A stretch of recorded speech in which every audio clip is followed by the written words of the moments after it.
In our vision and values that were devised for this community, we say of the LJS that we are open and welcoming and inclusive. But of course, it's one thing to state those things, to write them down, to put them on our website, to head up our council minutes with them or our council agenda with them. But it's quite another to actually embody what it means to be inclusive and welcoming, and to give everybody a voice in this community, whatever kind of journey they're on, wherever they are in their own Jewish journey.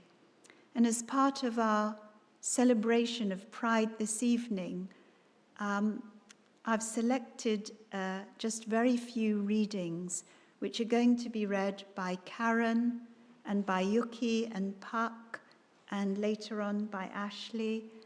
And I've asked them, if they wish, to say a few words as well. And so I'm going to hand over to Karen to begin.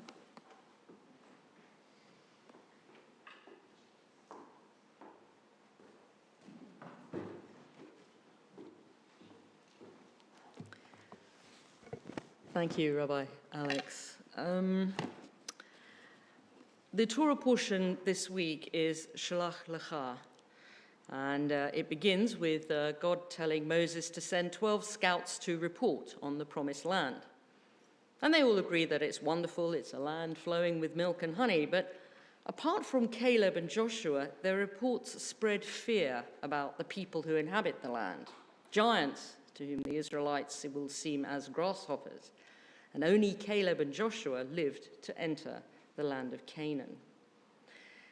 Near the end of the parasha are these verses about wearing fringed garments, to which, of course, the talit refers.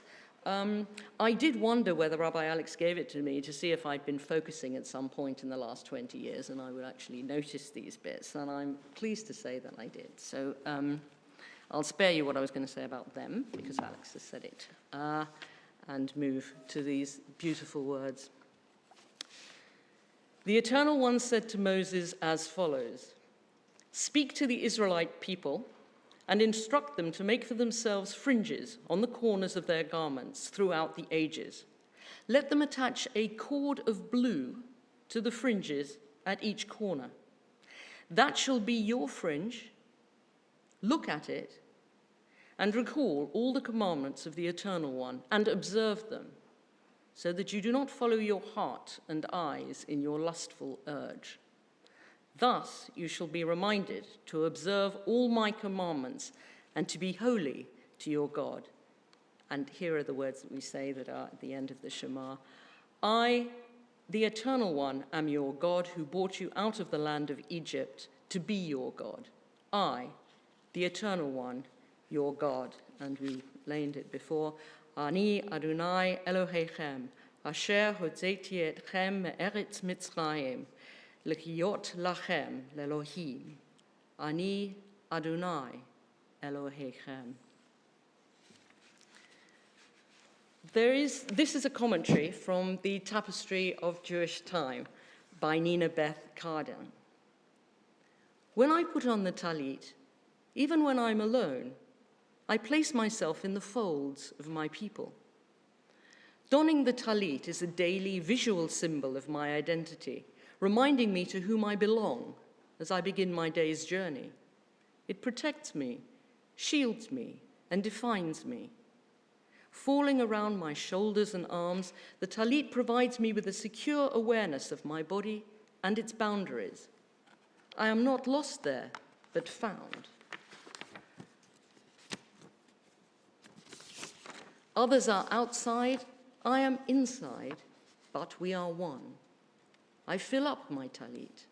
No matter my size, I always will. And it is in that fullness that I am counted as a member of the congregation." In progressive communities, it is an act of choice as to whether or not to wear a talit. Many do, as a source of spiritual meaning. It is also a sign of equality wearing one is open to all, and it is a tangible, visible sign of inclusion in the way that the language in the parashah identifies the visible fringes as a reminder to observe all of God's commandments, or otherwise be the best version of yourself that you can be. I'd like to close with an observation by Rabbi Lisha Krushko, a Canadian rabbi, who noted that the Hebrew word kanaf, which is usually translated as the corners of their garments, more commonly means wing, and often refers metaphorically to the wings of the divine presence, kanfei hashekhinah.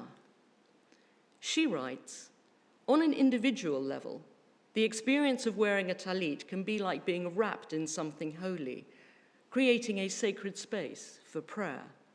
And on the communal level, perhaps the talit can be seen as Judaism's big tent. Whether or not you wear one, there is room for us all.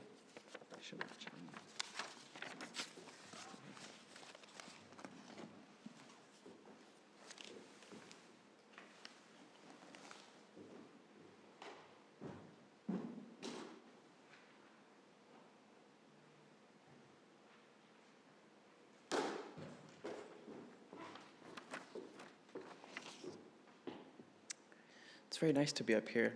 Good to see everyone as well. Shabbat Shalom. This evening I'll be reading The Crossing by Dan Belm.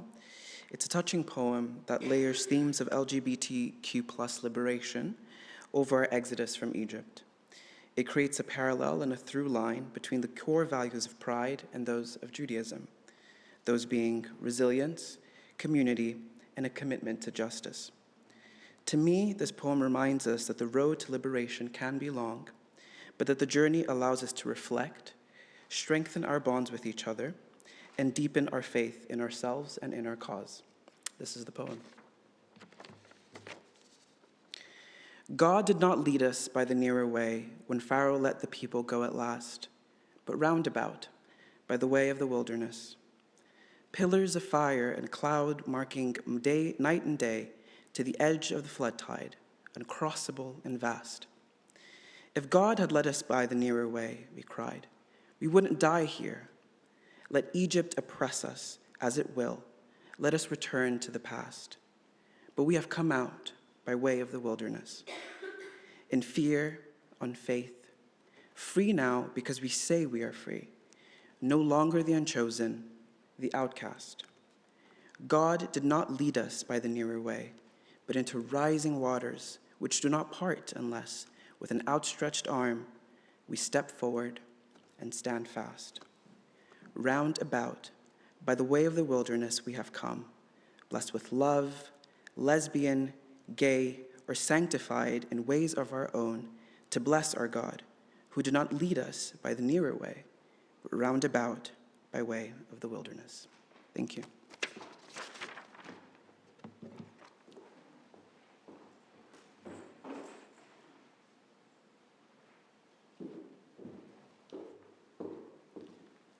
Shabbat Shalom. So today, my reading is called Twilight People, and it's all about the concept of twilight. And it was written by Rabbi Reuben Zalman. And Rabbi Zalman was, I believe, the first out trans rabbi. And he came out about 6 months before he was ordained, and has written this. And one thing I was thinking about when I've read this in the past is that there's so many different definitions for twilight. We've got civil, nautical, astronomical. Within the Talmud, I think one of the definitions is it's the amount of time, like how to define it is the time before it's properly dark based on the amount of time it takes to walk half a mile. And there's all these different definitions. But what we can agree on about twilight is it's about change, it's about transformation. It's a time when one thing that looked one way looks another. It's a time when one thing that was one thing is another. And it's a holy time that is often, I think, neglected and overlooked as being so important. And often can be scary, so we're moving from light into dark. But within that darkness is uncertainty, which again can be scary, but is in fact valuable and exciting. And instead of looking for certainty, looking for opportunities for transformation is instead important. As the sun sinks, and the colours of the day turn, we offer a blessing for the twilight. For twilight is neither day nor night, but in between. We are all twilight people. We can never be fully labelled or defined. We are many identities and loves, many genders and none. We are in between roles, at the intersections of history, or in between place and place. We are crisscross paths of memory and destination, streaks of light and swirled together. We are neither day nor night. We are neither both and neither and all. May the sacred in-between of this evening suspend our certainties, soften our judgments, and widen our vision. May this in-between light illuminate our way to the God who transcends all categories and definitions. May the in-between people who have come to pray be lifted up into this twilight. We cannot always define. We can always say a blessing. Blessed are you, God of all, who brings on the twilight.